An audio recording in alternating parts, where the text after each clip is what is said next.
Hello दोस्तों, मेरे आज की कहानी की स्टोरी है सरकटे की कहानी। तो चलिए शुरू करते हैं। एक छोटे से गांव में जहां समय मानो थम सा गया था, वहां एक राजकुमारी रहती थी। उसका नाम था रानी। वह न केवल अपनी खूबसूरती के लिए बल्कि अपनी बुद्धिमानी के लिए भी जानी जाती थी। गांव वाले उस पर फिदा थे, लेकिन कुछ लोग ऐसे भी थे जो उसकी खूबसूरती और प्रतिभा से जलते थे। उन जलन की आग में एक दिन भयानक रूप ले लिया। रानी की खूबसूरती पर मोहित एक राजकुमार ने उससे विवाह करने का प्रस्ताव रखा, लेकिन रानी ने उसे ठुकरा दिया और इस अस्वीकृति से आहत होकर राजकुमार ने एक काला जादूगर से मदद मांगी। जादूगर ने रानी को श्राप दे दिया कि उसकी खूबसूरती हमेशा के लिए छीन ली जाएगी और वह एक भयानक रूप धारण कर लेगी।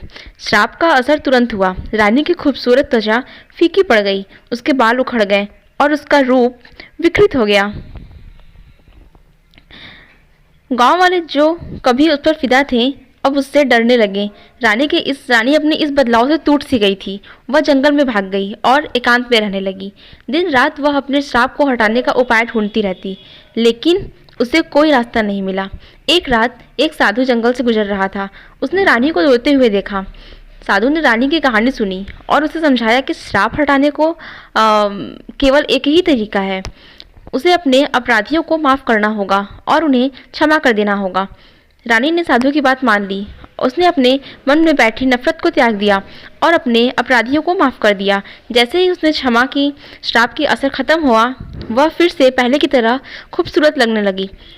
लेकिन रानी की खुशी ज़्यादा दिन तक नहीं टिक पाई।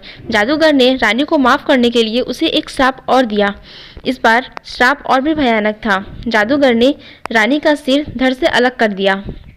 रानी का सिर जंगल में गिर गया और उसकी आत्मा जंगल में भटकने लगी। वह अपने हत्यारे से बदला लेने के लिए हमेशा तत्पर रहती थी। जो कोई भी जंगल जाता उसे रानी की आत्मा दिखाई देती और वह डर के मारे भाग खड़ा होता। कहा जाता है कि आज भी रानी की आत्मा उस जंगल में भटकती रहती है और वह हमेशा अपने हत्यारों की तलाश में रहती है। जो कोई भी उस जंगल में जाता है उसे सावधान रहना चाहिए, क्योंकि रानी की आत्मा उसे कभी भी माफ़ नहीं करेगी। यह कहानी हमें सिखाती है कि नफरत और बदला लेने की भावना कितनी खतरनाक हो सकती है। हमें हमेशा क्षमा करने का मार्ग अपनाना चाहिए, चाहे परिस्थिति कितनी भी कठिन हो। ओके फ्रेंड्स, तो अगर आपको मेरी ये कहानी पसंद आई हो तो please like, share and subscribe जरूर करें। Thank you, bye bye, good night. अगर आपको ये कहानी ना पसंद आई हो तो कमेंट में ये ज़रूर बताएं कि आपको क्या नहीं पसंद आया। अगर आपको ये कहानी पसंद आई हो तो आप कमेंट में ज़रूर हमें हार्ट भेजें, जिससे हम मोहित होकर और स्टोरी ऐसा बनाने का प्रचलन शुरू करें। तो दोस्तों, आपको मेरी ये कहानी वीडियो पसंद आई हो तो प्लीज़ करके मेरा बर्थडे गिफ्ट समझ के लाइक करके जाइएगा और बटन दबा दीजिएगा, जिससे मुझे पता चल जाए कि आप लोगों ने मुझे सब्सक्राइब किया है। Thanks for watching. वीडियो अच्छी लगी हो तो सब्सक्राइब कर लें। बाय बाय दोस्तों।